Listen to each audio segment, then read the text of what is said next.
one? We haven't got loads in the room, lad. I'm going to find a bit of chocolate later. You said a meltdown about minstrels then? Yeah, I know I had a meltdown, and people are putting them next to me on a table while I'm working with minstrels. It's wrong. I haven't had chocolate for 2 weeks, and it's doing me head in. I need Galaxy and minstrels and Galaxy Caramel. What's going on, buddy? Good, mate. Who was you impressed with tonight? I'm going to be honest. Who impressed me? Frank Buglioni is showing change in his game.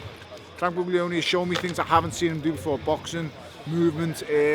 So while it was a hard fight, he showed improvements, and that's what to show improvements after being. I wouldn't say he's a veteran, but you know he's experienced the highest he's going to go fighting for a world title, and to show improvements after taking such a loss like he did against Chudinov is a massive testament to his coach and to himself to show that he's still willing to learn. So that I did like. Conor Benn impressed me. Tonight he showed a different side of his game. He showed that he can start calm and relaxed, and showed me that he can just do different things, that he's not just going to be a guy who bombs people out with one go and that's the way it is. So I like Conor Benn. Now listen, I'm not going to be stupid and foolish say he's his father. He has similarities to him though. Listen, it's an old saying where I'm from. What's in the dogs in the pups? He's got similarities to his father. He's fast. He's powerful. He's fast. I like the way he moves, and I like the coordination he's got from the way he pivots and the angles that he creates. It just reminds me so much of his father. But listen, he's grown up watching his father, studying his father. I'm pretty sure, idolising his father. He's seen his father from a position that nobody else has got to see him. He's been so close to him as is expected. So I like what I've seen with him. Rhys Bellotti's shown he's a strong boy, a featherweight. You know, somebody who can move through the levels. Buatsi, the thing that stood out to me the most was how calm he was on his professional debut. It's very rare you'll see fighters put together smooth combinations like that on the pro debut. Usually everything's rushed and there's no thought in it. It's just go out there, blow the guy away, and that's it. Tonight, Joshua Buatsi was doing things like tapping the head and sinking shots to the body. They're things that experienced pros do. I've seen it many times. So, okay, yes, he said it himself. He was expected to win tonight. It's the manner of how calm he was that impressed me the most, I'm going to be honest. I've known he's strong. I've heard about his devilish commitment to training and lifestyle away from the gym, which is going to stand him in good stead, very similar to Anthony Fowler. So I'll be honest, that's what impressed me with Buatsi. Okoli, boy can dig, and Russell Henshaw, doing that to him is no mean feat. Trust me, I know Russ. I've done bits of work with Russ. He's a tough boy. He's game as they come. But Lawrence is strong, man. He does what it says on the tin. He's powerful. He really, really is. The biggest thing I like about Lawrence Okoli is he knows he can be hurt himself. I've heard him saying, listen, these guys hit you too with these little gloves on. When you get them little Grant gloves on, it's unlike any other feeling in the world. I'm telling you, you buzz people off jabs. It's happened to me, I know. It was a nice bill all round. It never had the big crazy atmosphere that we're used to having, but it was nice. You know what was nice about it, KUGAN, was the fact that prospects and good domestic level fighters get a chance to show themselves off in the limelight tonight. They get prime time hours. They get a chance to show that they can shine when it's needed. So we need some more shows like this. And okay, not everyone has to be on prime time and stuff like that, or in big arenas like this. But credit to Eddie Hearn. He's come here tonight and he's put on a good show. And he's put on a show that is purely for boxing fans tonight. Because when you see the likes of myself fight, when someone like Anthony Joshua fights, the mega events that are seen so very often, I don't know if I'm a mega event, but I'm an event of some kind of magnitude. You know what I mean? Listen, I draw big numbers, and the people I fight get big numbers, but Joshua's just a whole different stratosphere. I'm like, you know, he's Champions League. I'm Premier League. I'm Everton. The man's Real Madrid. It's just, and it's so much harder for the young prospects to come into bills like that and try and perform, because there's so much pressure heaped onto them. Tonight, it was a much more relaxed atmosphere. It wasn't as electric, it wasn't as frenetic, but they all come in here and enjoyed themselves and got the job done. And we've seen some top-class fights, some good even matches. I thought some of them, Buglioni was brilliant. I've been told to pronounce Buglioni as Buglioni and not Buglioni like I've been calling him for the last 5 years.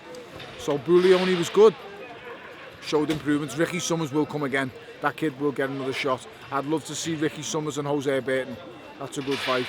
It shows, let's see how both guys come back after losses. But that's it, Coog. I've had a nice night. Andy's looked after me great again. I'm just trying to go home and get some sleep now. Right, you know? you can in a minute. Let's talk about you now. What do you want to know about me, Cougs? You asked me about the bill, I thought we were done. No, we're not done yet. No, of course not. Okay. You talked to me about Andre Ward, obviously. Oh, you want to know about Ward? Okay, Yeah, what do you Andre want to know? Good fighter, isn't he? He's a good fighter. Calling himself the pound-for-pound king of boxing. So if I whoop him, what does that make me? Well, common sense would tell me, surely not, that you would be pound for pound. Imagine, the fat boy from Liverpool is the pound-for-pound king of boxing. I don't know, listen, there's still a fair way to go, but the teams are talking. Eddie has spoke to their side. I know Dre. I'm an admirer of Andre Ward. We was in a film together. Yeah, we was, and I've spent time with him. He's a very, very nice guy. But do I agree with all his views? No, I don't. But I'm sure we'll talk more about that as this dawns upon us. We'll see. There's a long way to go yet, and we've just got to keep doing what we're doing. What did you think about Virgil Hunter mentioning Anthony Joshua after the Kovalev press conference? I was going to give him a slot on the late show as like a comedian, but unbelievable. Unbelievable. I dwarf him, never mind Joshua. I dwarf him and Joshua dwarfs me. So does that make him a super dwarf? Well, I don't know. But you know what I'm saying?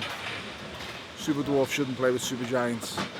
Eddie Hearn said tonight that your two front running options at the moment are David Haye rematch and Andre Ward. And he puts Andre Ward slightly ahead of the Haye rematch. That's a fair thing to say. It is slightly ahead of the Haye rematch because, you know, he said the words of, I am at, if you would oblige me,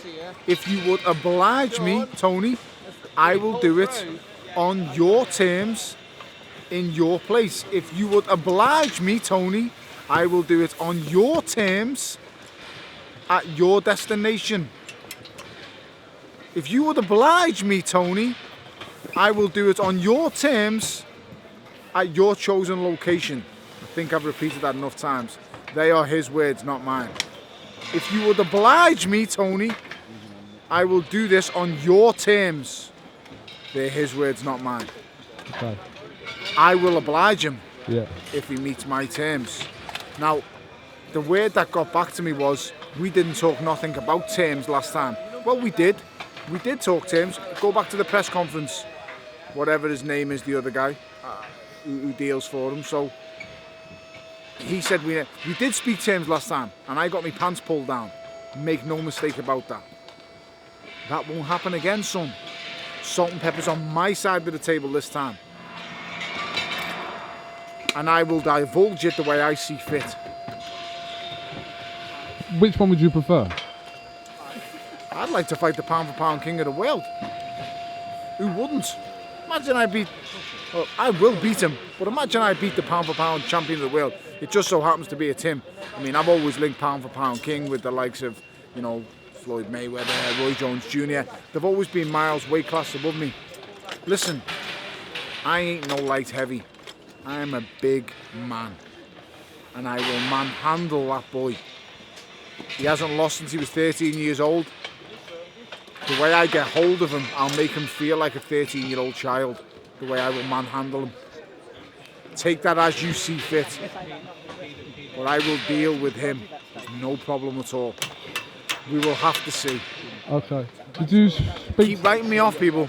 Because since we got talked about is, Bellew would get schooled by Ward. Bellew would get drilled by Ward. Bellew was supposed to get knocked out in 2 rounds off that other guy. But he didn't, did he? He found a way. hit me with his best shot in the second round. Clean, on the button, on the whiskers. Nothing happened. His interview after it was, he took the best I had. I couldn't take the best he had. Once again, his words, not mine. If Tony will oblige me, I will do it on his terms. His words, not mine. Are we okay on that, Cougs? Yeah. And Joseph Parker is an option as well. An option. I've spoken to the man personally. He is an option. After September 23rd, seeing what happens with him and Hughie Fury? Yes. I wish Hughie Fury the best of luck. Lovely man. I love his family. Got a lot of respect for Peter and his dad. If the fight happens, best of luck to both competitors. May the best man win.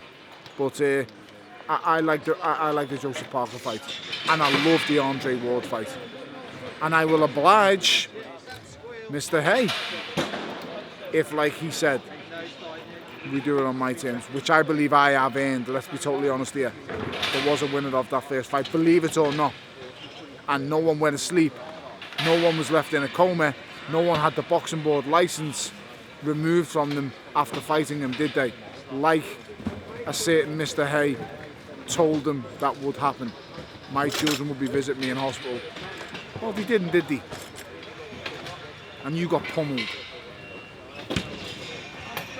Did you speak to Dillian Whyte tonight? I didn't know. I didn't come across him. Oh. What is it? Should I need to, Kugan? No, I was interviewing earlier. Should I need to, Kugan? No, I'm just... So why did you mention it, Kugan? I was talking... No, Kugan. So I why was did you mention talking to him about you earlier. Why was you talking about me, Kugan? I didn't ask him about you. He brought you up. You'll see an interview tomorrow if you will be bothered to watch it on a Sunday. Yeah. But I'm not going to start shit-starring and saying... Well, you are, Kugan. You're doing it. All right, okay. You really want to know? Fuck Bellew, that fake heavyweight. Okay. All right. Not wrong with that. I'm not one to cause trouble on our channel. You know that. After all, you know we don't do that. I know that, Cougs. The fact of the matter is, I draw more numbers in my sleep than he draws on a live fight. So he can say whatever he wants about me. Good luck, mate. I hope you get the fight with Beyonce. I really do, and I actually hope you win. But you know, the best thing about your career so far in the whole thing is that Stormzy made a song about you. So I'll just leave it at that. Tony Bellew, thank you. One Take Freestyle it's called, by the way. It's a fantastic song. Stormzy's always on it. Tony Bellew, thank you very much for talking to IFL TV. Keep watching IFL in London, guys. It's the best boxing channel out there, really, isn't it? I mean, apart from the legendary Sky Sports. And don't take too much to what I say to heart, because it just is what it is, innit, Cougs? It is. Simple as that. Simple as that.